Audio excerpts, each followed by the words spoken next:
네, 투자의 귀재라고 불리는 워런 버핏이 이끄는 버크셔 해서웨이가 어닝 서프라이즈를 기록했습니다. 회장이 취임한 지 50주년을 맞아서 또 호실적이 더 호재로 작용하고 있는데요. 네, 맞습니다. 그리고 그 장소에서 또 워렌 버핏은 자신의 투자 전략에 대해서도 발표를 했습니다. 일단 금리 인상 시기를 주목하자. 금리 인상 시기 이후엔 미국의 주가가 크게 떨어질 수 있을 것이다라고 전망을 하기도 했었고요. 이런 가운데에서 우량주에 대한 투자에 대한 관심, 여전히 가치 투자가 중요하다라는 이야기를 했었는데요.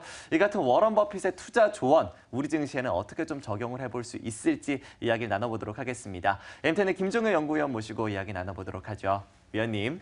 네, 워렌 버핏의 얘기에서 우리가 버크셔 해서웨이의 향후 CEO가 누가 될 것인지 이런 쪽에도 관심이 가지만 실제로 우리가 저 관심 가는 것은 그의 투자 철학과 투자 방법에 따라서 우리가 어떤 식으로 투자하면 좋을까, IBM 같은 종목엔 과연 왜 투자하고 있는가 이런 부분들에 대한 고민이 더 필요할 것 같습니다. 이 가치 투자자인 워렌 버핏이 IT 종목을 그렇게 좋아하지 않는 것이 그동안의 정설이었는데요. IBM에 대해서는 끊임없는 러브콜을 보여주고 있죠. 준비된 그림을 보시면 IBM이 지난 2013년, 14년까지는 괜찮은 모습을 보였지만 작년 10월을 기점으로 실적과 관련돼서 부정적인 이슈가 나왔고 그때 급락한 부분은 아직 다 메꾸지도 못했습니다.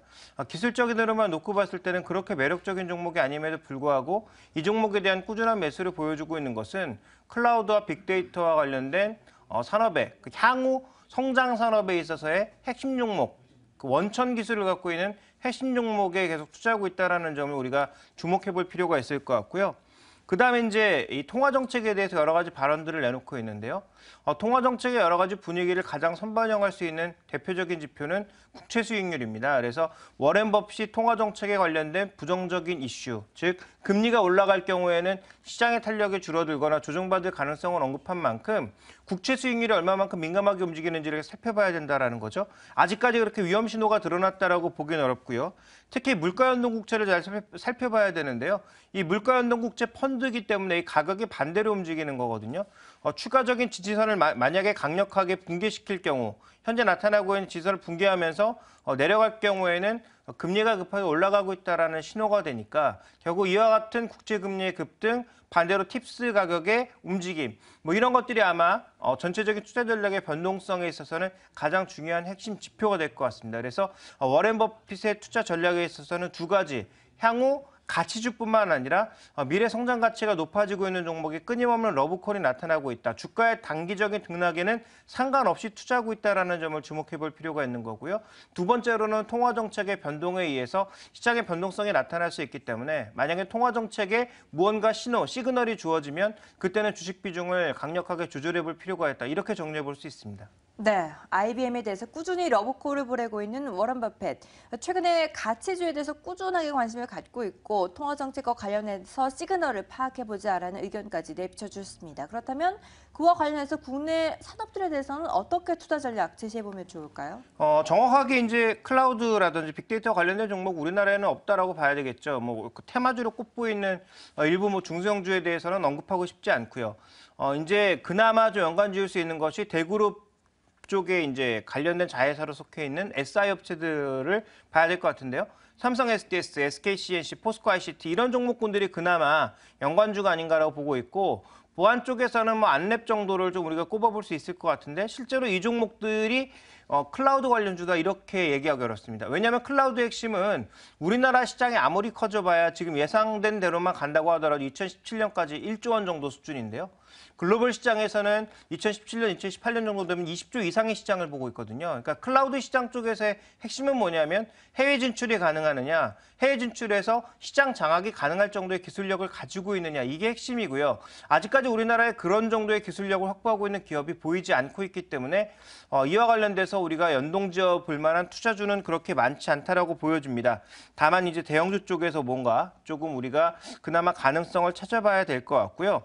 또 하나 이제 중요한 것은 워렌 버핏의 투자 철학에 의하면 현재처럼 계속 유동성이 공급되는 구간에서는 아직까지는 그렇게 크게 겁을 먹을 필요가 없다라는 거죠. 그렇게 본다면 가치 투자는 계속적으로 이어져 나가되 단기적으로 성장 매력을 높게 보고 있는 종목군들에 대한 투자도 전체적인 통화 정책이 바뀌지 않는 이상 현재 구간에서는 리스크온이 지속돼야 된다라는 관점으로 접근을 해야 될 것 같습니다. 그런 쪽에서 본다면 가치주보다는 성장주 쪽의 매력이 더 높을 수밖에 없고요. 그래서 국내 시장에서 고밸류에도 불구하고 화장품주를 포함한 이런 종목군들이 여전히 강세를 보이고 있다. 이렇게도 해석해 볼 수 있습니다.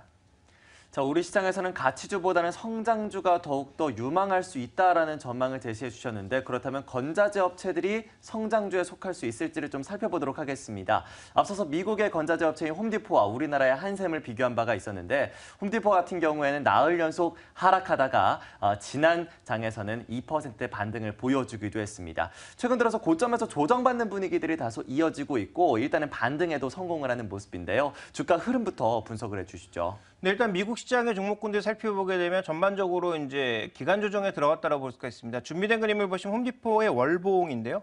월봉 기준으로 보면 아직도 아주 견조한 상세를 유지하고 있는 거죠. 2010년도에 주가 수준이 $20였는데 지금 뭐 $100를 넘었으니까 5배 정도의 주가가 지금 한 4년 만에 오른 것입니다. 4년 만에 5배 정도의 흐름을 냈고 이제는 좀 시세 흐름이 늙은 시세가 돼가고 있는 거죠. 이제 젊은 시세라고 보기에는 좀 어려운 그런 국면이고요. 최근 지표의 둔화라든지 정책의 변화에 두려움을 나타내면서 주택시장도 약간 주춤주춤하는 모습을 보이니까 로스를 포함한 관련된 종목군들의 추가적인 상승 탄력은 제한된 모습으로 나타나고 있는데요. 결국 미국 시장도 이렇습니다. 여러 번 언급드렸지만 2012년도, 2011년도까지의 주택시장의 상승을 견인했던 것이 뭐였냐면 다세대 주택이었거든요. 그럼 다세대 주택이다 보니까 과거처럼 2층짜리 미국 집을 짓는 데 들어가는 가구량보다 오히려 다세대 주택으로 가면서 들어가는 가구량이 늘었다라는 거죠. 특히 시스템 가구. 그래서 그 여러 가지 솔루션들을 동시에 모두 가져가고 있는, 그러니까 홈 어플라이언스라든지 가전제품이라든지 그다음에 건자재, 페인트, 우리가 이제 생각하는 이상 정도로 홈디포는 다양한 사업 분야를 가져가고 있거든요. 근데 그게 세대수가 쪼개진 다세대 주택이 많아지면서 실제로 홈디포가 그동안 주가가 상승했던 건데요. 최근에 주택시장의 반등은 반대입니다. 오히려 세대수는 줄어들고 있죠. 대신에 대형 주택들이 또 호조세를 나타내면서 홈디포 같은 종목군들의 추가적인 상승을 제약하고 있는 거죠. 그러니까 이런 미국 주택시장의 흐름을 생각해보지 않고 그냥 홈디포가 주택시장이 좋아지니까 올랐다라고 생각하면 오산이고요. 실제로 이런 주택구조의 변화에 따라서 최근에 홈디포의 움직임은 상승 탄력을 크게 구가했다가 최근 들어서는 조금씩 축소되고 있는 모습이다. 이렇게 좀 봐야 될 것 같습니다. 네, 전체적인 주택 구조의 변화에 따라서 주가의 변동성도 확인될 것으로 판단되고 있습니다. 네. 자, 국내 시장도 좀 흐름을 살펴보도록 할까요? 거대 가구 공룡인 이케아가 한국에 상륙을 하면서 바짝 긴장을 했었습니다. 하지만 주가 흐름에는 오히려 호재로 작용을 하고 있는데요. M&A를 통해서 국내 기업들도 외형 성장을 기대하고 있습니다. 흐름이 어떤가요? 네, 일단 뭐 그런 부분들도 긍정적인 흐름입니다. 그래서 한샘의 월봉을 보시면 좀 무서울 정도로 주가가 오르고 있는 거죠. 바로 이제 이런 게 젊은 시세다라고 봐야 될 것 같은데 주가가 8배가 올랐습니다. 2만 원대부터 지금 20만 원대까지 주가가 8배가 올랐음에도 불구하고 쉽게 조정이 안 나타나고 있거든요. 자, 이것은 그만큼 이 시장에 대한 성장 강도를 높게 보고 있다라는 것이고요. 이 시장에 대한 성장 강도도 두 가지로 요약할 수 있습니다. 첫 번째는 말씀드렸다시피 이 브랜드화가 되고 있다라는 거죠. 이제 그 가구 자체가 예전에도 브랜드가 있었지만 이제는 이런 여러 가지 시스템 가구들이 브랜드화되면서 고부가가치 쪽으로 가고 있다. 그래서 옛날에 쉽게 진입이 어려웠던 것들이 브랜드화되고 있고 고급화되면서 더 높은 이익을 향유하고 있고 실제로 지금 뭐 부동산 시장이 살아나고 있는 부분도 분명히 있습니다만 우리가 더 주목해봐야 될 건 최근에 수도권에서 가장 뜨겁게 타오르고 있는 시장이 뭐냐? 아파트냐? 그렇지 않다라는 거죠. 최근에 뭐 인천 지역이라든지 아니면 수도권 지역을 돌아다녀 보면 가장 많이 나오고 있는 게 도시형 생활주택에 관련된 수요입니다. 그래서 이와 관련된 주택들이 많이 늘어나다 보니까 세대수가 과거에 비해서 동일한 면적에 급격하게 증가하고 있는 거죠. 그래서 우리나라도 이제 1인 가구가 도시에는 점점 많아지다 보니까 이런 세대수 증가에 따른 긍정적인 효과가 미국에서 나타난 것처럼 우리나라에도 한 2년 뒤늦게 동일하게 나타나고 있다는 것입니다. 그렇다면 아직까지는 이들 종목에 대해서 여전히 성장이 좀 더 이어질 수 있겠다라는 시각을 우리가 가져볼 필요가 있을 것 같고요. 다만 홈디포에서도 우리가 봤던 것처럼 이러한 흐름이 영원히 지속될 수는 없다라는 거죠. 성장 속도가 떨어지는 구간에 가게 되면 그동안 받았던 고밸류에이션이 급격하게 줄어들 가능성이 있기 때문에 투자 전략상으로 놓고 봤을 때 단기적으로는 여전히 조정시 매수, 뭐 가지고 있다면 홀딩 전략이 유효하겠지만 지금 뭐 신규 매수해서 아주 높은 주가 수익률을 한번 꿈꿔보겠다라는 것은 이제는 조금 어려워졌다라는 거죠. 왜냐하면 이런 다세대 주택 아니면 아파트 시장의 공급량이 아마 내년부터는 줄어들 가능성이 높거든요. 그럼 주가의 선행 관계를 고려해 보면 이제부터는 조금 종목도 차별화될 가능성, 시세 탄력도 조금씩은 둔화될 가능성을 염두에 두고 접근하는 것이 좋겠다. 그래서 한마디로 요약하면 단기적으로는 아직까지 매수지만 홀딩 정도지만 중장기적으로 봤을 때는 비중 조절이 필요하지 않을까라고 보고 있습니다. 건자재주 그간 많이 올랐습니다. 이 때문에 장기적으로 봤을 때에는 비중을 점차 줄여나가는 것이 어떨까에 대한 이야기도 들어볼 수 있었네요. 자, 이어서 우리나라 무역 흑자에 대한 이야기도 좀 해보도록 하겠습니다. 우리나라가 또 한 번 사상 최대 무역 흑자를 기록했는데 수출과 수입이 모두 다 줄어드는 불황형 흑자를 기록을 했습니다. 이 때문에 기업들의 실적에도 여전히 좀 영향이 있을 것으로 예상이 되는데요. 네. 최근에 이 같은 우리나라의 무역 흐름 어떻게 해석하고 계십니까? 네, 최근에 뭐 금감위, 뭐 금융위원장, 그다음에 뭐 기재부 장관, 그러니까 부총리, 경제부총리라고 해야 되겠죠. 이런 경제 쪽의 최고 수장들의 얘기만 들어보면 우리나라 경제를 그렇게 크게 걱정할 필요는 없지 않나 이렇게 생각이 되는데 지표만으로 보면 또 그렇지가 않습니다. 준비된 그림을 보시면 수출입 변화율인데요. 두 가지 모두 마이너스 국면으로 가고 있죠. 물론 수입이 유가가 빠지면서 더 빠른 속도로 내려가고 있긴 합니다만 어쨌든 두 개 모두 탄력이 둔화되고 있는 거예요. 그래서 단순하게 흑자가 좋은 것이 아니라 수출과 수입이 모두 늘어나는 것이 중요한데 둘 다 모두 지금 약세를 보여주고 있어서 내수도 별로, 수출도 별로라는 거고요. 또 하나 중요한 것은 대부분의 산업이 모두 마이너스를 그리고 있다는 것입니다. 그래서 지금 산업과 지역을 가리지 않고 약세를 보여주고 있는데요. 이 주변의 흐름을 보시면 주요국 수출 변화율도 보시면 중국, 미국까지도 모두 마이너스로 돌아섬으로써 좀 심각한 양상을 나타내고 있는 것이 사실이고요. PMI 지표를 봤을 때 유럽 정도를 제외하고는 모두 둔화된 양상을 보여주고 있습니다. 그래서 하반기에는 이 흐름이 좋아질 거다라고 믿고 있기 때문에 아직도 우리 경제에 대해서, 우리 수출에 대해서 불황형 흑자이지만 그나마 긍정적인 흐름을 나타내는 것이 아니냐 이렇게 보고 있는데요. 현재 수출이 수입이 이제 빠르게 줄어들고 있는 것이 나타나는 것을 보면 근데 이 수입이 줄어들고 있는 게 소비재와 자본재가 동시에 줄어들고 있는 것이 나타나고 있고요. 흑자는 계속 늘어나고 있는 것은 긍정적이지만 이런 불황형 흑자 자체가 오히려 원화 환율만 가치를 높이면서 수출을 더 어렵게 만들 가능성이 있기 때문에 지금까지 나온 여러 가지 지표들만 보면 별로 그렇게 좋지가 않다라는 거죠. 그러면 지금까지 4년간 단 한 번도 맞추지 못한 하반기에 무조건 좋아진다라고 했던 경제학자들 혹은 정부 관계자들의 말만 믿고 과연 투자할 수 있느냐 이 부분에 대해서는 우리가 당연히 물음표를 가질 수밖에 없는 거고요.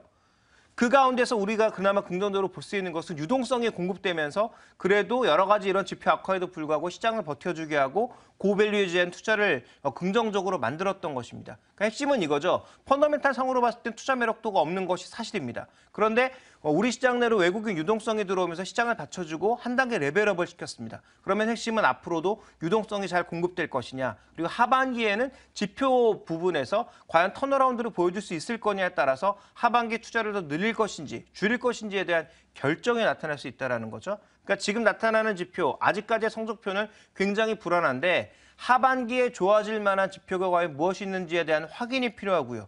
또 유동성 측면에서는 과연 외국인들이 지속적인 매수를 유입시킬 수 있느냐가 중요하다. 그러면 이런 여러 가지 변수들을 고려했을 때 투자를 못하게 되는데 이런 변수를 고려하지 않고도 투자할 수 있는 종목이 뭐가 있느냐? 바로 뭐 반도체를 포함한 여전히 수요가 나타나고 있는 그런 종목군들이 그나마 낫다라는 거죠. 왜냐하면 메모리 반도체 같은 경우에는 꾸준히 수요가 좀 증가하고 있는 모습을 나타내고 있고요. 중국의 아시아 인프라스트럭처 투자은행과 마찬가지로 인프라 투자 관련주들은 긍정적인 모습을 보일 수 있기 때문에 이들 종목을 중심으로 가져가고 거기에 이제 살을 덧붙이는 것이 하반기 지표가 좋아지거나 유동성 공급이 지속되었을 때 하면 되는 것이다. 저는 기본적인 골격, 투자의 골격은 하반기에도 2분기에도 이렇게 가져가는 것이 좋다라고 보고 있습니다. 네, 글로벌 수요가 견조한 업종으로 좀 더 압축할 필요가 있겠다. 종목별로도 투자 전략을 달리할 필요가 있겠다라는 이야기를 해주셨는데요. 이제 오늘 5월의 첫 번째 증시를 앞두고 있습니다. 5월에 팔고 떠나라라는 격언에 대해서도 갑론을박이 이어지고 있는데요. 어떻게 대응해야 할지 전략도 좀 세워봐야겠죠. 네, 5월 첫 증시를 앞두고 본격적인 전략 미리 짜보도록 하겠습니다. 오늘장 선전략 함께 하시죠.